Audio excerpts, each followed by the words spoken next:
I'm going to talk loud because I really like to talk loud.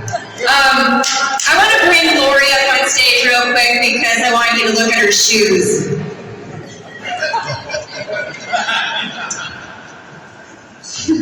Share the school. When I started in politics back in 2016, I wore heeled shoes like that. And I went door knocking. That's where they put me. They said you should be a door knocker. So I went door knocking. And in 2019, I had my pretty, beautiful brown shoes, and the heel came right off. So I wanted you to get a visual on the pretty heel shoes. So I was really devastated, but I bought another pair of shoes. This time they were black, thinking that I'd have better luck. 3 weeks later, the heel came off the shoe. So I want to show you that I do not have heel shoes on today.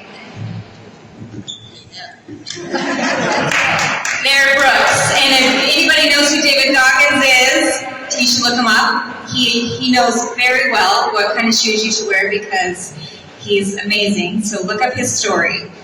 Anyway, my name is Rachel Davis. I am a House candidate in 27B, and there is a special election going on right now because Representative Kurt Doudt is leaving office February 10th, and we are having an endorsing convention a week from now. As you all may have noticed, the leftist DFL policies are destroying the fabrics of our nation and endangering the future lives of our children and their children and so forth. So now is the time for the fearless warriors to step up. The key to be a fearless warrior is to let yourself be afraid. Most often, fear causes us to shut down to our own and to others' humanity. We just want to get away. But the quickest way out of what makes you afraid is to stay. If you can slow down a bit and see the fear, it rises, it abides, and it dissolves all on its own.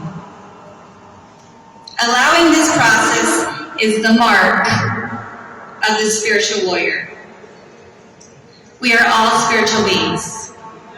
That is, if you believe that there is a God, which I do. If there is a God, then we are all His children, which makes us all spiritual warriors naturally. So next time you have fear, pause for a second, breathe, and remember who you are. We have a caucus approaching February 27th. I invite you all to come.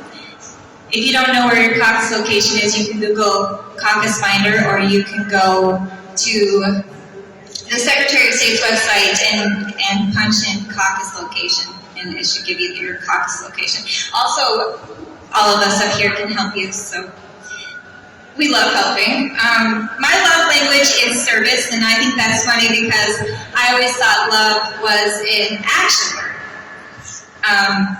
When you love something or someone, you become actively engaged. And so I ask you to love our nation and to love Minnesota and to become actively engaged by going to caucus February 27th.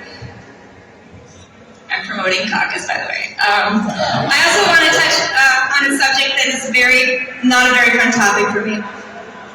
I got arrested a year and a half ago, and I got a DUI.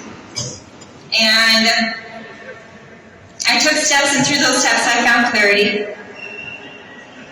And the reason I'm bringing this up is that there is an anonymous person among our flock who is passing around a police report about me. And so I looked into it, and 1 in 3 Minnesotans have gotten a DUI. It's not completely abnormal to make mistakes. So I thought to myself, why in the world would someone stoop so low as to pass around a police report about me? And the answer is that an outside group doesn't want me to represent 27B and get elected. And I thought, why in the world would they do that? I care a great deal about these people, and I won't back down.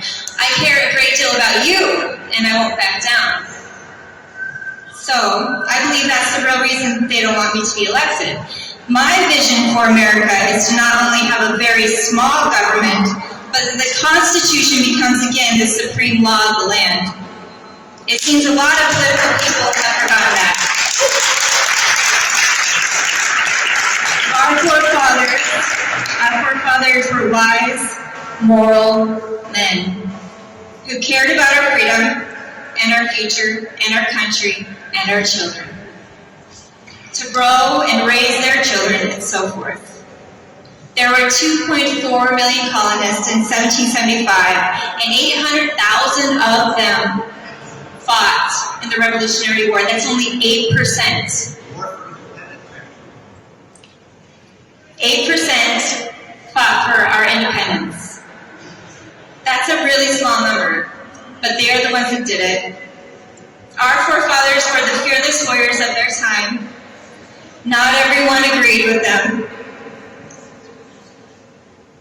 but they were solid in their thinking and they didn't back down. So, if you'd like to join them and be one of the patriots in Minnesota, go to caucus February 27th and join our team. We'd love to have you. And remember, rebellious hearts are the ones that win the war.